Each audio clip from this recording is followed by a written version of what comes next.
Bien, mais comme chaque semaine, je vous fais le compte-rendu du conseil exécutif du jeudi 23 novembre.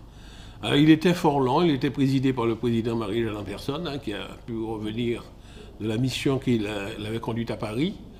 Il y avait 110 points à l'ordre du jour.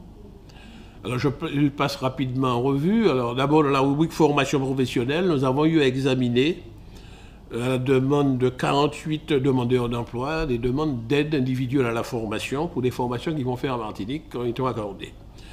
Toujours pour des demandeurs d'emploi, mais là, ce sont des Martiniquais qui souhaitent aller faire leur formation en France. Nous avons attribué trois demandes. Toujours pour les demandeurs d'emploi, là, nous avons financé de la validation des acquis de l'expérience, la VAE, pour leur permettre de transformer leur expérience en diplôme. Également, nous avons eu à examiner positivement la demande de 4 salariés pour cofinancer avec leur employeur ou avec les OPCA leur formation, que c'est une disposition que désormais la CTM a mis en place. Dans le domaine de la culture, nous avons eu à accorder des aides à 2 associations pour leur action culturelle, également des aides individuelles accordées à des artistes, et nous avons discuté du principe de contrat d'objectifs et de moyens à passer avec la Trium. Ce sont des questions qui vont être débattues au niveau de la plénière.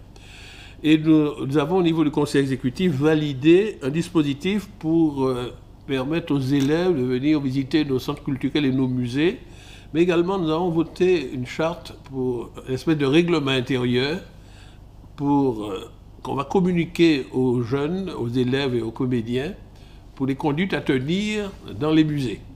Bien. Donc, on a réglé ce problème-là. Dans le domaine social, nous avons examiné de nombreux dossiers. Le cas de 73 familles qui sont en difficulté, à qui nous avons donné une aide, évidemment, après enquête sociale de nos assistantes sociales.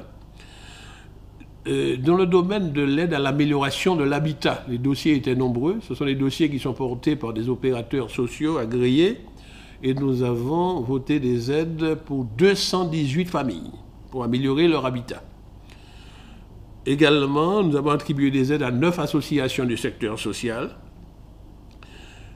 et également des aides pour des familles qui ont été sinistrées sur le territoire de la ville de Saint-Pierre après le passage de l'ouragan Irma du 30 septembre. Vous avez vu, il y a eu beaucoup d'inondations, donc les services sociaux de la CTM ont recensé des familles et nous avons voté le principe d'une aide pour 56 familles sinistrées.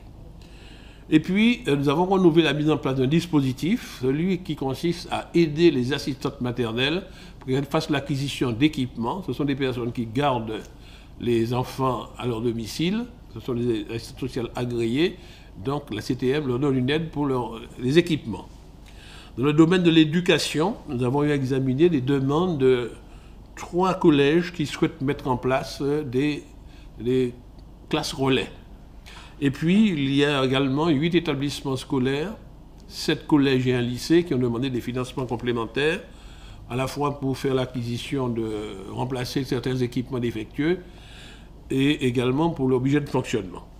Dans le domaine du sport, nous avons eu à examiner des aides à accorder à 9 ligues ou comités de plusieurs disciplines différentes, mais également à prendre en charge des frais de transport pour des sportifs qui vont participer à des commissions à l'international.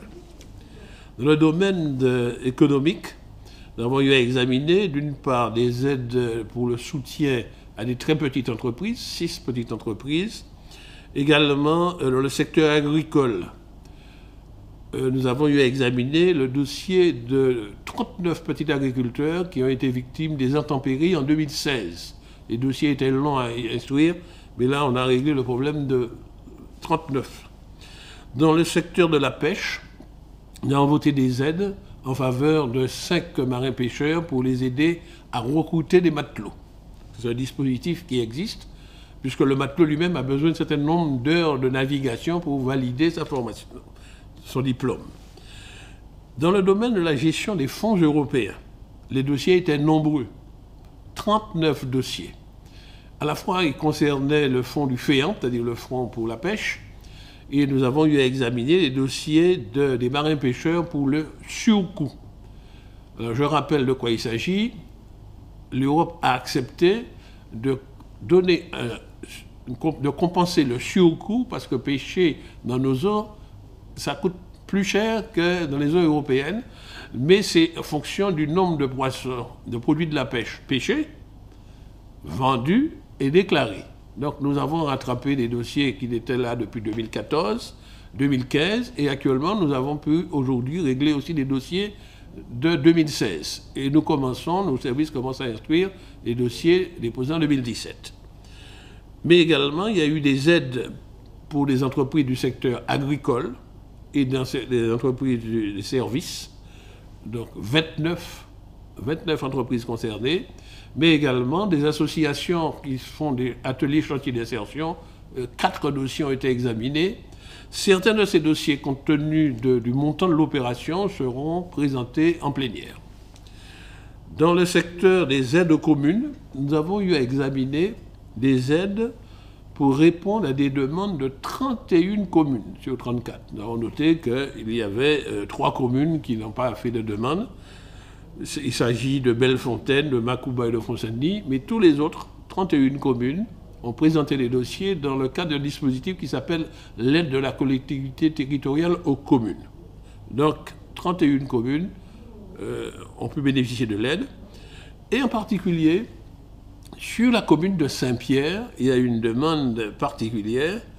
C'est pour aider la commune à réparer une rue qui est en réalité une voie communale. Le conseil municipal l'a acté. C'est la rue, je crois, qui s'appelle la Vieille Halle, où, alors, au moment de l'ouragan Irma, il y a eu un grand trou qui s'est formé, et la commune a fait une demande d'aide, et le conseil exécutif a accepté de répondre à cette demande-là. Voilà, en gros, les points dont nous avons débattu sous la présidence du président Marie-Jeanne très longuement. Merci. À la semaine prochaine.